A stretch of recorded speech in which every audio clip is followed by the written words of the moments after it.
If you have a problem with the Transportation Security Administration, get online. Not in line, but online. TSA has a new social media strategy, and travelers say it's working. Here to tell us about it is WSJ's Middle Seat columnist, Scott McCartney.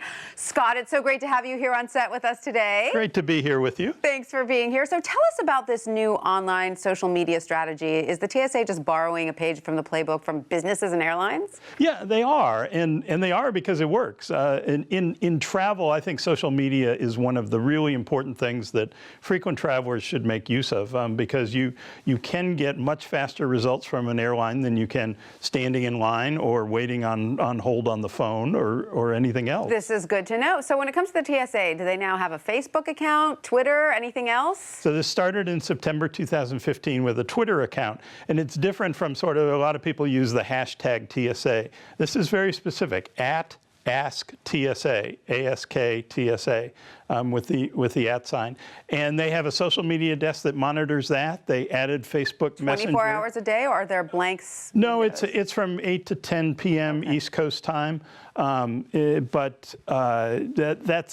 that's pretty much when checkpoints are open. Sure. Certainly, a lot of cities checkpoints open at 4 or 5 in the morning, but that's when they run the desk. So how does it work? You just sort of tweet at Ask TSA your questions, and you can expect an answer? Send them your question.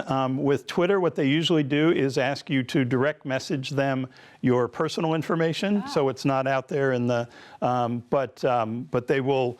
Run it down, either internally at TSA. If it's a problem with them, they'll contact airline social media desk and work together to solve the problem. Great. I think it's interesting that they keep track of what some of the most popular questions are. And I guess on Facebook, people want to know what they can bring, right? What's allowed through the checkpoint. Yeah, what they found with Facebook is they get a lot more first-time travelers, people who aren't as familiar. On Twitter, it's the road warriors.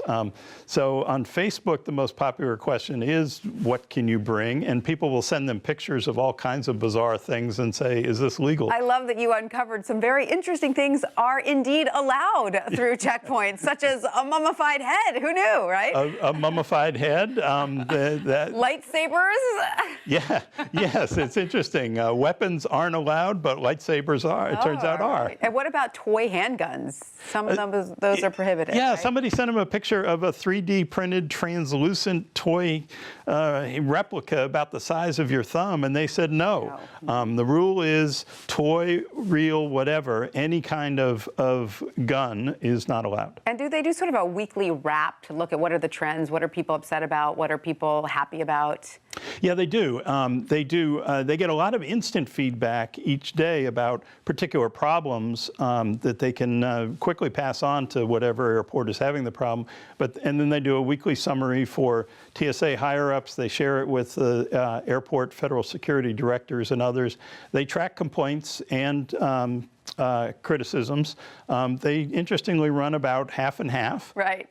Which is probably not bad. Bother to tweet in nice things. They do, and it's interesting because there is this dialogue, particularly when TSA solves a problem. If you don't get pre-check on your boarding pass, and they can within 30 minutes figure out what the problem was and fix it for you, and you reprint the boarding pass so you get your pre-check privileges, that's a huge service to people. They love it, and they do compliment them. So when it comes to pre-check, is there a separate account for pre-check, or you can do that straight through the TSA social media account? You can do it. That's the #1 question that they get via Twitter. And the process is they'll say, send us your information. They'll check with their secure flight office to see what the problem is. Usually it's that your known traveler number didn't make it into your profile for whatever reason. So they contact the airline social media desk. They have people right there who can add it to your reservation. And then TSA right away sends back a message saying, here's the problem, we fixed it, reprint your boarding pass. Great, it seems like such a no-brainer, such a good idea. It really transforms the way people think about government agencies, doesn't it? Yeah, I think this is really unique. TSA is the retail face of government in many ways. It's the government agency we most interact with. And so for them to actually, they used to say, we can't tell you anything about your pre-check profile. It's, we exclude people randomly. It's a security breach to discuss your account. Now they just lay it all out. It's an interesting case of using technology to make a government agency seem more human.